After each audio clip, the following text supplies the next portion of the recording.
Aquí comienza El Mundo al Día y estas son las noticias. Estados Unidos envejece, pero tiene más diversidad racial, reporta Oficina del Censo. Muro fronterizo solar, nueva propuesta del presidente Trump. Republicanos revelan plan para desmantelar Obamacare. Oposición venezolana traza hoja de ruta ante división en la OEA. Y arquitectos miran al pasado para las estructuras del futuro. Desde los estudios de La Voz de América en Washington, este es El Mundo al Día. Las más recientes estimaciones poblacionales de la Oficina del Censo revelan que el perfil demográfico de Estados Unidos envejeció, pero que también se ha hecho más diverso. Los hispanos están entre los grupos que vieron un notable crecimiento. La población estadounidense que está envejeciendo ha transformado el perfil demográfico de Estados Unidos y la tendencia la marcan los baby boomers o personas que nacieron entre 1946 y 1964, según el demógrafo Kevin Barragán. La edad mediana nacional aumentó de 35.3 en el 2000 a 37.9 en el julio de 2016. No será muy significante, pero hubo un aumento de 14.2 millones de personas en el país de 65 años de edad o más entre el año 2000 a 2016, que representa un 15.2% de la población. Los más recientes cálculos poblacionales de la Oficina del Censo revelan también que esta nación es cada vez más diversa. Los blancos no hispanos tuvieron un crecimiento lento entre el 1 de julio de 2015 y el 1 de julio de 2016. Estos crecimientos incluyen el 3% para asiáticos y el 2% para hispanos. La mayoría de ellos, 15.300.000, viven en California y las contribuciones que hacen los hispanos a Estados Unidos son invaluables, afirma el experto en migración de la Universidad George Mason, James Whitty. En una economía global, si uno tiene gente que tiene habilidades culturales, de idioma y capital social, redes que se extienden más allá de Estados Unidos, eso mantendrá a América fuerte en términos de su competitividad y la habilidad de tener acceso a mercados internacionales. Y mientras gran parte de la población se jubila, los jóvenes, incluidos los hispanos que provienen de hogares en donde al menos un padre es inmigrante, no solo solidifican su presencia en la fuerza laboral, sino como consumidores, explica Whitty. Y por ende, las preferencias de los jóvenes generalmente determinan lo que sucede en los mercados, lo que la gente produce y compra y cómo se ve esa parte de la sociedad estadounidense. Verónica Valderas Iglesias, Voz de América, Washington. Aunque este nuevo informe ofrece una actualización a los datos obtenidos en 2010, funcionarios de la Oficina del Censo ya se preparan para su próximo conteo poblacional, tal y como lo requiere la Constitución estadounidense. Censo de Estados Unidos, un recuento exacto de quienes viven en Estados Unidos y sus territorios, ordenado por la Constitución de Estados Unidos. Realizado cada 10 años en años terminados en 0. El censo del 2020 será el número 24 en la historia de Estados Unidos. La Oficina del Censo envía una encuesta a cada hogar. Las preguntas incluyen número de personas en el hogar, edades, etnia, tipo de vivienda, casa, apartamento, casa móvil. Las respuestas son confidenciales por 72 años. Los trabajadores del censo visitan direcciones que no responden para obtener información o ver si el lugar está vacante. El censo también cuenta a los desamparados, presos y residentes de hogares de ancianos. La participación es requerida por ley. Se aplican multas de hasta $5.000 por incumplimiento. Los datos del censo son utilizados para asignar escaños en el Congreso, definir los distritos legislativos, trazar los límites del sistema escolar y distribuir fondos federales a gobiernos estatales, locales y tribales.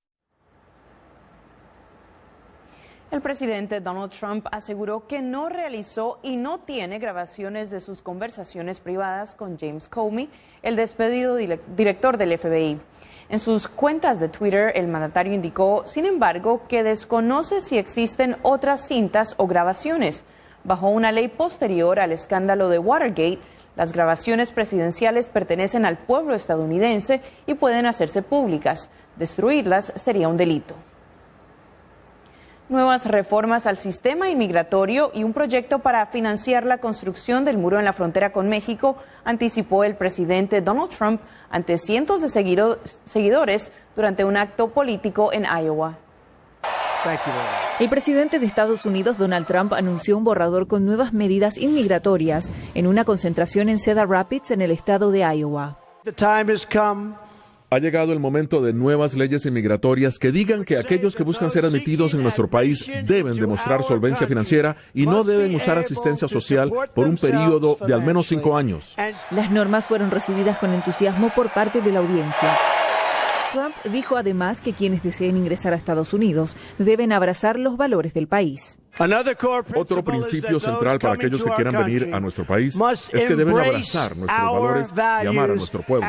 En otro momento de su alocución, el presidente ratificó la necesidad de la construcción del muro en la frontera con México y expresó que este será financiado a partir de un proyecto de energía alternativa. Estamos hablando de la frontera sur, mucho sol, mucho calor. Estamos pensando en construir el muro como un muro solar para crear energía y que se autofinancie. Y de esta manera, México pagará menos dinero. La visita del presidente Trump al estado de Iowa se da por primera vez luego de su victoria en las elecciones del 2016. Este es el quinto evento político al que asiste desde que asumió la presidencia. Belén Mora, Voz de América, Washington, D.C. El atractivo internacional de Los Ángeles ha provocado un aumento en el precio del alquiler que está dejando a miles sin vivienda. Un nuevo reporte del Servicio de Desamparados de esa ciudad revela que la población latina sin hogar aumentó en más de un 60% en el último año. El guatemalteco Francisco, que lleva 30 años en Los Ángeles, cuenta que hace un año se vio forzado a vivir en el parque tras perder su empleo. Trabajé de manager, en pintura y todo eso, pues desgraciadamente el trabajo se terminó, pues ya no lo puedo hacer para la renta. Cada vez más ciudadanos se ven obligados a vivir en las calles de la ciudad de los sueños. El equipo de Tom Waldman del Servicio de Desamparados de Los Ángeles contabiliza la tragedia en cifras. Ha aumentado un 23% en la ciudad de Los Ángeles. En todo el condado la población desamparada alcanza casi los 58,000 ciudadanos. Estamos en crisis. Según Waldman, el incremento del precio de la vivienda está desalojando a las clases más desfavorecidas. En 2015, casi 12.000 hispanos vivían en las calles. Ahora son más de 19.000, según la misma fuente. Durante los últimos 3 años, el abogado Ned Harris ha notado un aumento de clientes latinos enjuiciados por desalojo. Algunos dueños tienen un modelo de negocio de comprar un edificio y entonces intentar echar a las personas que están pagando una tasa de renta muy baja. De los 40 inquilinos que Harris está defendiendo actualmente, 35 son latinos. Al pie de su despacho se encuentra el Parque de MacArthur, donde residen cada vez más desamparados. El área de Westlake, de mayoría hispana y muy cercana al centro financiero, es una de las zonas más afectadas por las subidas de alquiler. Según Waldman, las iniciativas institucionales realojaron a más de 14.200 personas el año pasado, entre ellas casi 5.000 hispanos. Pero Francisco confiesa que siendo indocumentado es difícil acceder a ayudas, aunque gracias a sus amigos pudo mantener su techo unos meses antes de ir a la calle. Ellos me ayudaron mucho, pero me ayudaron en lo que ellos pudieron, pero ya es demasiado. Arturo Martínez, Voz de América, Los Ángeles. Más adelante, republicanos y demócratas se debaten el sistema de salud de Estados Unidos. Hoy en Miami conversamos con el senador colombiano y precandidato presidencial de ese país, Iván Duque Márquez, quien nos brindó su opinión en torno a las investigaciones en torno a hechos de corrupción hacia políticos de su partido. Los detalles en minutos.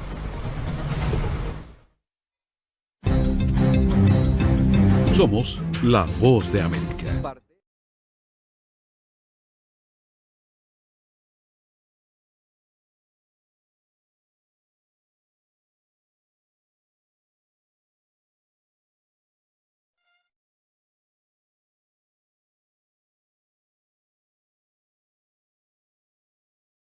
El liderazgo republicano en el Senado presentó su revisada propuesta para anular la reforma sanitaria conocida como Obamacare. El proyecto de ley enfrenta fuerte oposición de los demócratas e incluso de algunos conservadores moderados. Algunos legisladores en el Senado que han prometido durante 7 años que eliminarían la actual ley de salud conocida como Obamacare dieron el primer paso en esa dirección y con ese propósito. El líder de la mayoría del Senado, Mitch McConnell, fue el primero en hablar sobre la revisada propuesta de ley. Acordamos liberar a los estadounidenses de los mandatos de Obamacare y las políticas que contiene este borrador de las discusiones derogarán el mandato individual, por lo que los estadounidenses ya no están obligados a comprar un seguro que no necesitan o no pueden adquirir. A lo cual, el líder de la minoría demócrata, Chuck Schumer, respondió: Este es un proyecto de ley que quitará los beneficios de salud y las protecciones a los estadounidenses que más los necesitan, para dar un recorte de impuestos a la gente que menos lo necesita. De manera breve, el presidente Donald Trump también comentó al respecto. Va a ser muy bueno, algo de negociación, pero va a ser muy bueno. El proyecto de ley crearía un nuevo sistema de créditos fiscales federales para ayudar a las personas a comprar un seguro de salud, ofreciendo a estados la posibilidad de dejar de ofrecer algunos de los beneficios requeridos por la actual ley de salud asequible. El presidente de la Cámara de Representantes, Paul Ryan, dijo que todavía no tiene conocimiento de la propuesta presentada por el Senado, pero que al parecer el proyecto de ley se parece mucho a la presentada por la Cámara de Representantes. Creo que la conclusión es que quiero que aprueben el proyecto de ley. La intención es presentar la propuesta de ley a votación antes del 4 de julio, día festivo en el país, con una fuerte oposición demócrata y con algunos republicanos preocupados por las consecuencias que podría traer a sus estados. El futuro del sistema de salud en Estados Unidos continúa incierto. Cristina Caicedo Smith, Voz de América, Washington. Un niño de 10 años fue la primera víctima mortal de la ahora depresión tropical Cindy, que tocó tierra la mañana de este jueves en el sudoeste de Luisiana, cerca de la frontera con Texas, con vientos de hasta 65 kilómetros por hora. El menor falleció en una playa de Alabama tras ser golpeado por un leño en la cabeza. Según el Centro Nacional de Huracanes de Estados Unidos, se prevé que en las próximas horas el temporal gire hacia el noreste en dirección de Arkansas y Tennessee. En breve, Estados Unidos pide acciones internacionales ante crisis en Venezuela.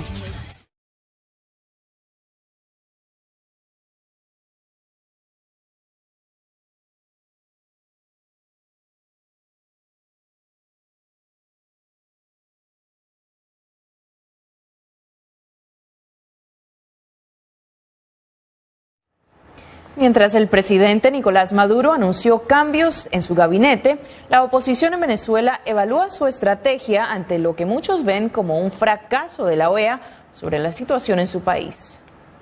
Desde hace más de un año, la oposición venezolana ha buscado por diversas vías la imposición de sanciones al gobierno del presidente Nicolás Maduro. El último escenario fue en la Asamblea General de la OEA. El resultado, un fracaso para los adversarios del chavismo, puesto que no resultó en ninguna consecuencia en contra del gobierno venezolano. No obstante, el presidente de la Asamblea Nacional, el opositor Julio Borges, aseguró que fue una victoria, puesto que el mundo entero está consciente de lo que ocurre en el país.